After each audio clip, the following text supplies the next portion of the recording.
Hello my friends and welcome back. My name is Hana and today I have some anime merch unboxing. So if you're curious about what I'm wearing on my face, what I mentioned in today's video, and what I'm doing in other pockets of the internet, I always have links in the description box down below, so don't forget to check them out. I am not sponsored or affiliated. Everything that I talk about in this video today I did buy with my own money. I do not copy and paste anybody else's sponsored or affiliated links, so if you do decide to shop the links down below, you are shopping clean links. But I thought today's video was going to be an Ami haul because I only have, spoiler alert, I only have one figure in my February orders. So I guess that's more of like an unboxing than it is a haul because it's only the one item. But because my package was going to be so tiny, Ami offered me a different kind of air shipping that I've never been offered before. It was cheaper and they said that it would get to me as, it moves as fast as the EMS shipping. So the timeline kind of added up. But then when I opened the box, because usually I will open the box so I don't spend time like dead air opening the box on camera. But when I opened the box, I saw that it actually wasn't an Ami order at all. So I kind of contemplated like if I was gonna film this video or not, but I figured this is a good time to talk about it because I don't know. I know a lot of you come and watch my Ami hauls and you don't necessarily watch my makeup content, so this is for all my little weebs out there. But I have purchased a Motoko Kusanagi from Ghost in the Shell garage kit from E2046, and let's talk about it because I feel that garage kits aren't really talked about. Like they are, but they aren't. Like, let's just get into it. E2046 is the equivalent of Ami for garage kits, where you can find almost anything under the sun, and sometimes you can actually buy painted figures from that website as well. It does take fairly longer to get to you, and sometimes you buy something and it doesn't come to you for years. Like the figure that I have today, I think I bought at the tail end of 2020. And here we are. I think it was either the tail end of 2020 or the tail end of 2021. So even then, it's March 2023, and it's just getting to me now. But the thing with garage kits is that it does vary. So a garage kit is a figure that you paint and put together. You're creating the figure.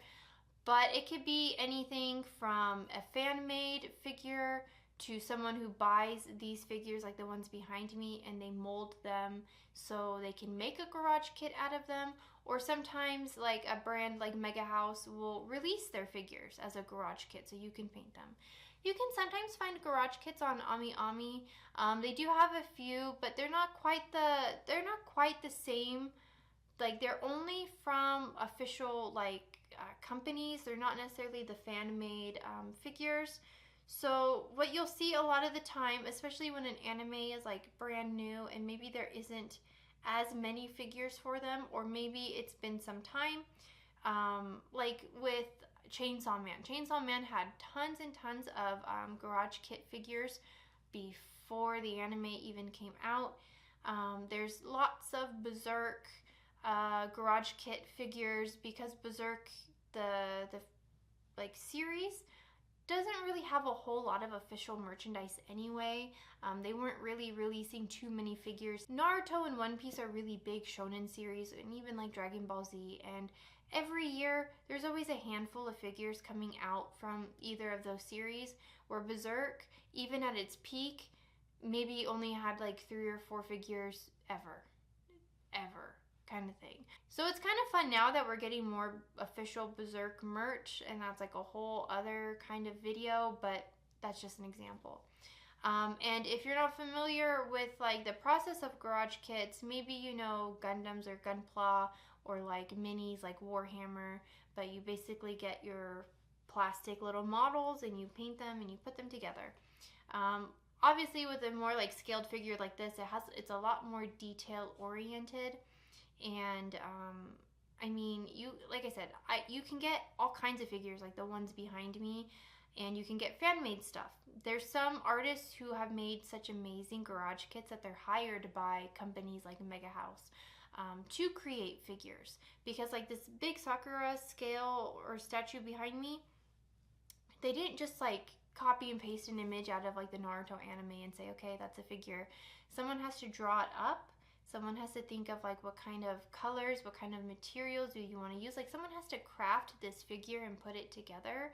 And that's kind of how garage kits started, because there wasn't a huge, like there wasn't, the way that anime figures are now, there wasn't that when anime first started. So a lot of the first Dragon Ball Z figures to ever hit any kind of market, like being sold on any convention floor, were garage kits. And for a long time you could only get things like this from a convention.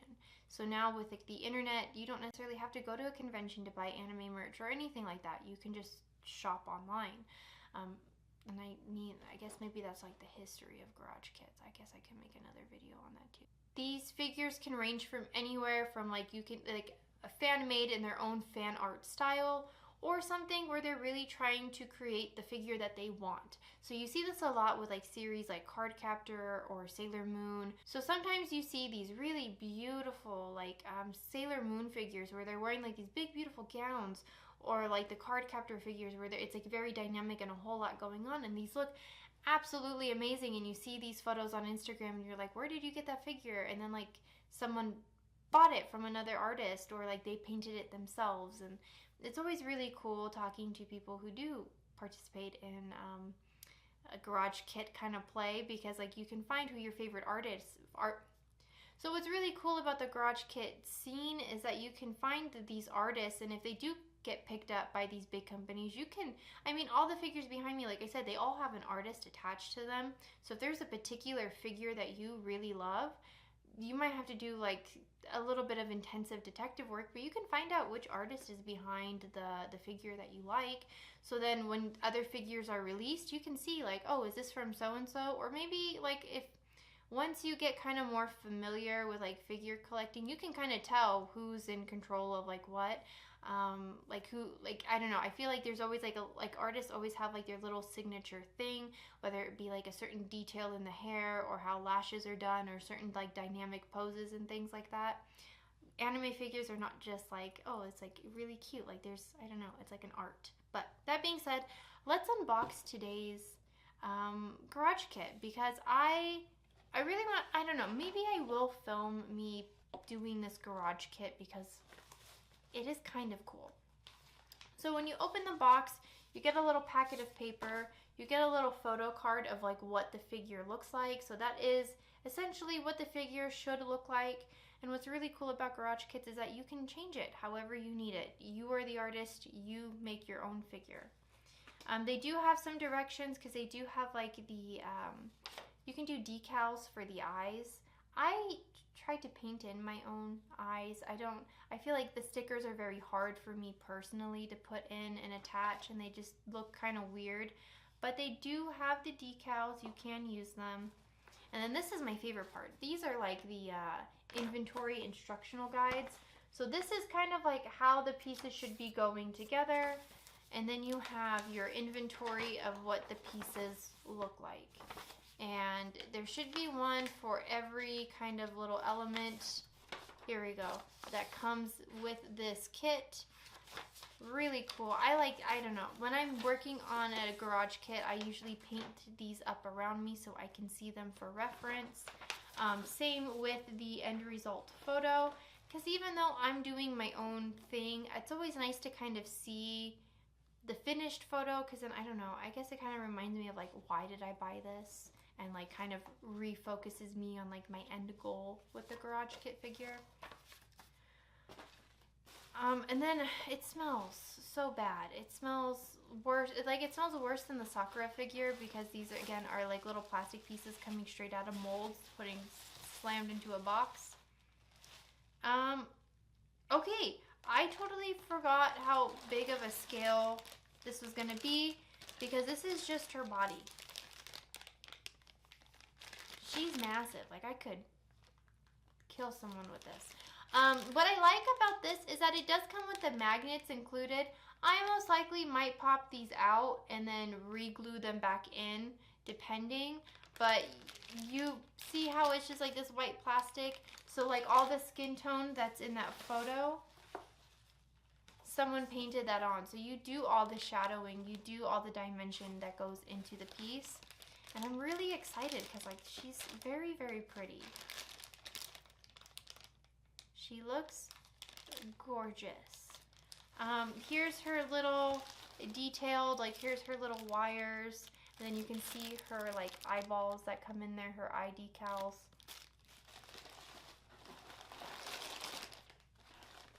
And then these are like the rest of her. Look at her feet. Look at the arch in her foot. How cute. I don't know. I guess I could. I don't know necessarily what to show you in this video other than like I got my plastic model kit. Here it is. Maybe I can show you like my unfinished garage kits because I have a number of them, and I even have this really cute Casca one. The Casca one haunts me only because I want it to be absolutely perfect because Casca's like this girl. I'm not really sure what like else I could show you other than like I have the naked models right here. Like there's not really any B-roll I can insert to show you. I don't know what's in here. Or these wires. So they do try to kind of protect all of your figures. So in here she has some like weird like wire work, and because they're like not the conventional kind of figures, they wrap them in there, which is really nice. And you can see like they do a quality control check and they stamp it off. You can always reach out to them. Usually they have a card like this.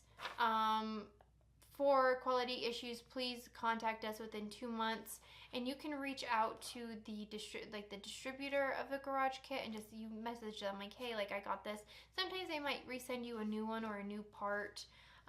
Or maybe they will tell you how you can fix that. The thing with garage kits is that because they're coming straight out of those molds, they're not really being set. So like they will suggest like, oh, use your hair or your hair dryer to kind of heat it up and mold it. And maybe this is like information for a different video, but you have to be careful with things like that because like take Usagi's like buns for her costume. Sometimes like her buns are attached to her figure, like her head, but then the ponytails aren't, and you have to like glue those in. But because her ponytails are shaped in a way, sometimes they might snap and break. You can fix it with putty and things like that, but essentially a garage kit should be something that you don't have to work too hard. I don't know. That being said, this garage kit was $200. This was very expensive. It does cost just as much as, you know, my finished scale figures, and then I have to put in all the work to paint it and make it look like that. So you spend that money on top of spending money on paint and things like that. So it's not like garage kits are like the more budget friendly, wallet friendly version. I think it is just more for those who want specific figures. That being said, you can also turn your crane figures, because I know sometimes those are painted kind of wonky. You can break those down and turn those into garage kits if you're careful enough. Like if you're skilled enough in knowing how to put a garage kit together. I have a Nezuko crane figure that I bought, those really cheap ones for like 20 bucks. And her eye was painted wonky, and I just wiped off her eye and I repainted it. And then I ended up just breaking it down and repainting all of it and making it look better. So that's it for today's video. Let me know in the comments down below. Do you paint any scale models, garage kits, minis, cars, boats? I also have the Initial D like car sets as well. I'm looking right at them actually. Let me know in the comments down below. And if you liked hanging out with me today and you'd like to see more, if you would like to see what this Kusanagi figure looks like when I finally get around to it, make sure you hit that subscribe button so you do not miss out. And I will see you guys in tomorrow's video. Bye.